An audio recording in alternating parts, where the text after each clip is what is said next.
तारीख 31 दिसंबर 2021। दुनिया भर में लोग जोश के साथ नए साल की तैयारियों में जुटे हुए थे। मुंबई में रहने वाली जानवी के लिए ये तारीख और भी ज़्यादा खास थी, क्योंकि 31 दिसंबर को जानवी के पापा का बर्थडे भी था। इसके साथ साथ जानवी के कुछ क्लोज फ्रेंड्स ने नए साल की रात को एक पार्टी का आयोजन भी किया था। हर चीज़ ठीक ठाक चल रही थी, तभी अचानक नए साल की 1 तारीख को सुबह 6 बजे जानवी के घर पर एक फ़ोन आता है और सब कुछ अचानक से बदल जाता है। परिवार वालों को पता चलता है कि पार्टी में जानवी के साथ एक दिल दहला देने वाली घटना हुई है। जानवी के पूरे शरीर पर 50 से ज़्यादा गहरे निशान थे। जानवी की खोपड़ी और जबड़ा पूरी तरह से टूट गया था। आखिर ऐसा क्या हुआ जानवी के साथ जिससे पूरा मुंबई दहल गया, और किसने ये सब किया? जानने के लिए कहानी में अंत तक बने रहिएगा। ये कहानी सिर्फ एक जानवी की नहीं है। कहानी को सुनकर आप और लड़कियों को जानवी बनने से बचा पाओगे।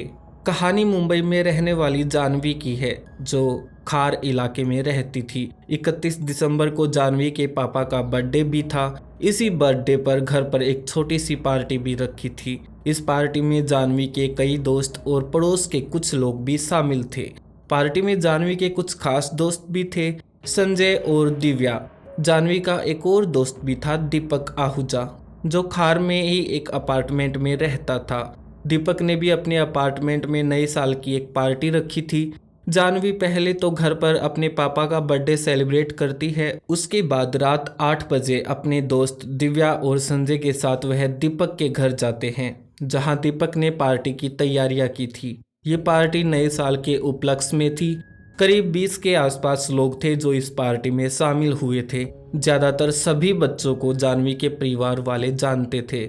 इनमें से जानवी के कुछ दोस्त तो वो थे जो करीब 8-9 साल से जानवी के दोस्त थे। पार्टी को सभी लोग एंजॉय कर रहे थे। समय होता है करीब रात के 2 बजे। पार्टी अब भी चल ही रही थी। तभी जानवी के पिता जानवी को फ़ोन करते हैं, लेकिन जानवी फ़ोन नहीं उठाती है। जानवी के घर वालों को ज़्यादा चिंता नहीं होती है, क्योंकि जानवी पहले भी अपने दोस्तों के यहाँ अक्सर रुक जाया करती थी। रात ज़्यादा हो चुकी थी। जानवी के घर वाले सोचते हैं कि पार्टी देर तक चली होगी और हो सकता है जानवी वहीं पर सो गई हो।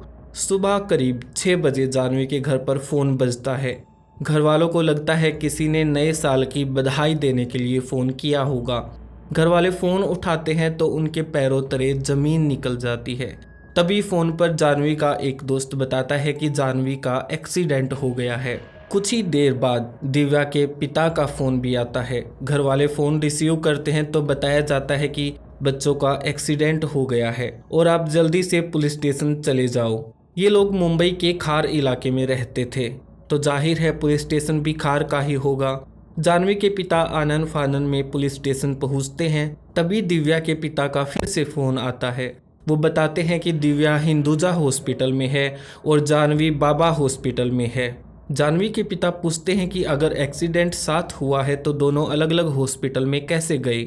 जानवी के पिता पुलिस स्टेशन में जब पहुंचते हैं तो उन्हें बताया जाता है कि आपकी बेटी जानवी की कल रात मौत हो गई है। वो दीपक के अपार्टमेंट में मृत पाई गई है। आपको बता दें, ये वही अपार्टमेंट है जहां रात को पार्टी चल रही थी। जानवी के माँ और परिवार के बाकी सदस्य भागकर हॉस्पिटल पहुंचते हैं, जहां जानवी की डेड बॉडी रखी गई थी। जब अंतिम संस्कार की तैयारियां चल रही थी, तब जानवी के घर वालों को एक बात बहुत अजीब लगती है। वो ये कि जानवी की जितनी भी दोस्त थे, कोई अंतिम संस्कार में शामिल होने के लिए नहीं आया था। इस चीज़ ने जानवी के घर वालों के मन में कई सवाल खड़े कर दिए थे। इधर पुलिस और डॉक्टर का कहना है कि जानवी की मौत अपने आप नहीं हुई है, बल्कि इसकी हत्या की गई है। पुलिस अपनी कार्रवाई शुरू करते हुए दीपक के अपार्टमेंट में हो रही पार्टी के सभी लोगों को बुलाती है। सबसे बारी बारी पूछताछ शुरू करती है।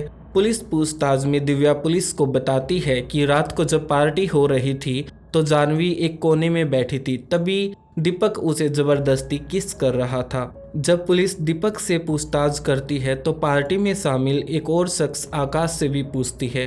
वह पुलिस को बताता है कि वह बाहर से सिगरेट लेकर अपार्टमेंट में आ रहा था। तभी उसने देखा कि जानवी नीचे पड़ी है। उसने तुरंत यह देखकर पुलिस को सूचना दी। सभी लोगों से पूछताछ करने के बाद पुलिस अपार्टमेंट में एविडेंस जुटाना शुरू करती है।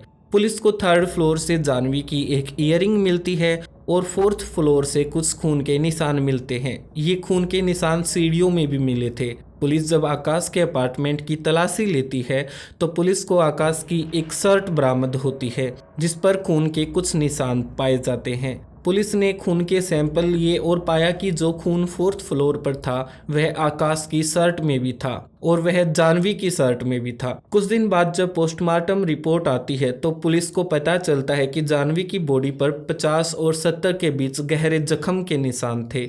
रिपोर्ट के मुताबिक जानवी के सिर की हड्डी भी टूट चुकी थी। डॉक्टर्स का कहना था कि जानवी का सर किसी मजबूत चीज से टकराया है जिससे उसके सर की हड्डी तक टूट गई है। पुलिस केस को आगे बढ़ाते हुए दिव्या और आकाश और दीपक के खिलाफ हत्या का केस दर्ज कर जांच को आगे बढ़ाती है। ये केस देश भर में अच्छी सुर्खियां बटोर रहा था। पुलिस केस के दबाव को बढ़ता देख केस को सोल्व करती है और जानवी के दोस्त आकाश, दिव्या और दीपक के खिलाफ 600 पन्नों की चार्जशीट बनाती है।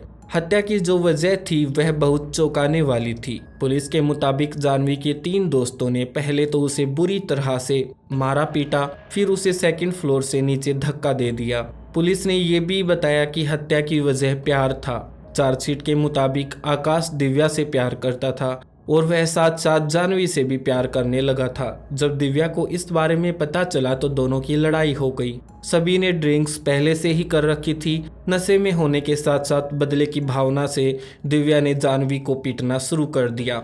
जब जानवी को चोट ज्यादा लगी तो इन्हें डर लगा कि कहीं पुलिस को ना पता चल जाए, इसलिए फिर आकाश और दीपक ने भी दिव्या का साथ देते हुए जानवी को मारने लगे।